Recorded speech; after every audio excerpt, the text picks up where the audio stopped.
The night was darker than usual, the kind of darkness that seemed to swallow even the faintest hint of light.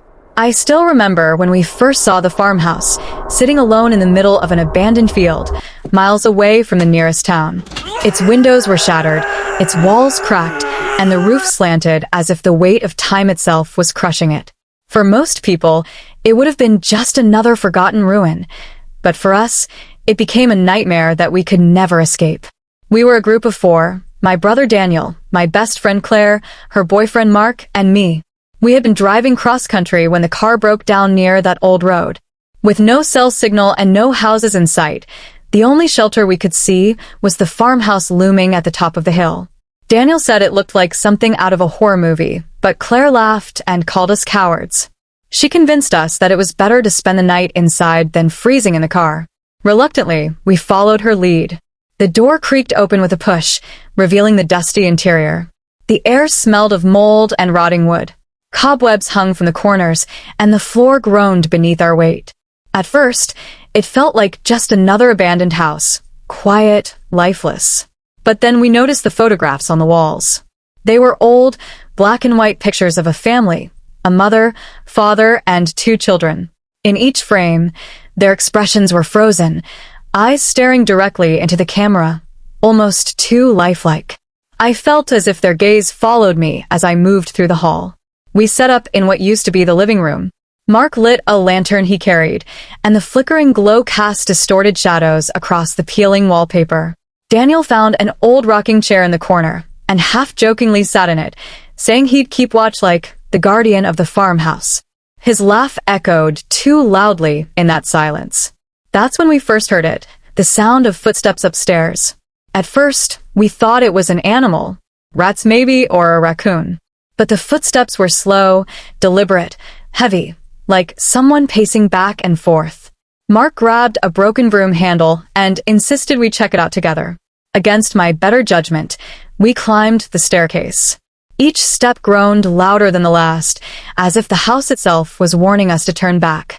Upstairs, the hallway was lined with doors, each slightly ajar. Claire pushed one open, revealing a child's bedroom. The wallpaper was decorated with faded drawings of stars and moons, but the bed was still neatly made. On the nightstand sat a doll, its porcelain face cracked, one eye missing.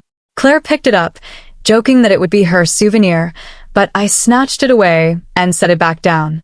Something about it felt wrong, like it didn't want to be touched. That's when Daniel whispered, "Do you hear that?" We all froze. There was a soft humming sound, like a lullaby being sung by someone unseen. It came from the end of the hallway, from behind a closed door. Mark, always trying to be brave, reached for the knob and slowly turned it.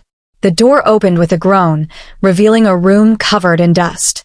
In the center was a large mirror, cracked down the middle. No one was there, but the humming continued. When we looked into the mirror, we saw something none of us could explain. Behind our reflections stood a family, the same family from the photographs downstairs. The father with sunken eyes, the mother with a broken smile, and the 2 children standing still, their faces pale and lifeless. They didn't move. They just stared at us through the glass. Claire screamed and stumbled back, dropping the lantern. The glass shattered as if something had struck it from the other side, and the room went dark.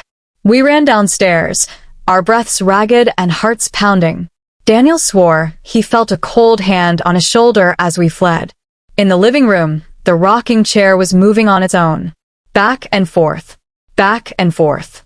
The night dragged on, filled with whispers, shadows darting at the edge of vision, and doors slamming shut on their own. We tried to leave, but every time we stepped outside, the landscape seemed wrong. The road we came from had vanished, replaced by endless fields of corn swaying in the wind. No matter how far we walked, we always ended up back at the farmhouse. It was as if the house had trapped us. One by one, it began taking us. Mark was the first. He went to the kitchen looking for something sharp to defend us with. When he didn't return, we followed, only to find the kitchen empty. The only thing left was the sound of knives clattering to the floor and his voice screaming before being cut off.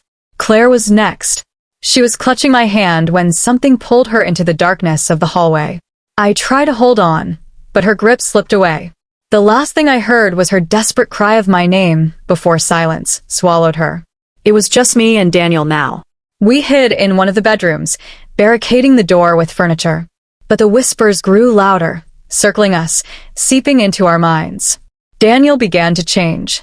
He started talking in a voice that wasn't his own, mumbling about joining the family. His eyes rolled back, and he lunged at me. I had no choice but to fight back. When the door burst open on its own, I ran. I didn't look back. I just kept running through the endless cornfield until exhaustion made me collapse. When I opened my eyes again, I was back in front of the farmhouse, as if I had never left. I don't know how long I've been here. Days? Weeks? Time doesn't exist anymore. The farmhouse won't let me leave. Sometimes, I see the families standing in the doorway, waiting for me. Sometimes, I hear Daniel's voice calling me from the fields. I know it's not him, but part of me wants to follow. If you ever find yourself on that road, if your car ever breaks down near that cursed place, please don't go inside. The farmhouse doesn't just haunt you. It keeps you. Forever. The farmhouse wasn't just old, it felt alive. The walls groaned like lungs inhaling and exhaling. The wooden beams cracked as if bones were shifting under the weight of something unseen. I couldn't help but feel that the house itself was listening to us, watching every move we made, waiting for the right moment to strike. That night, as the lantern flickered, Daniel found a locked door under the staircase. It was small, almost hidden, like a storage room. He used a rusty piece of metal to pry it open. Inside, the smell hit us first, something rancid, like meat left out to rot. Claire gagged, covering her mouth.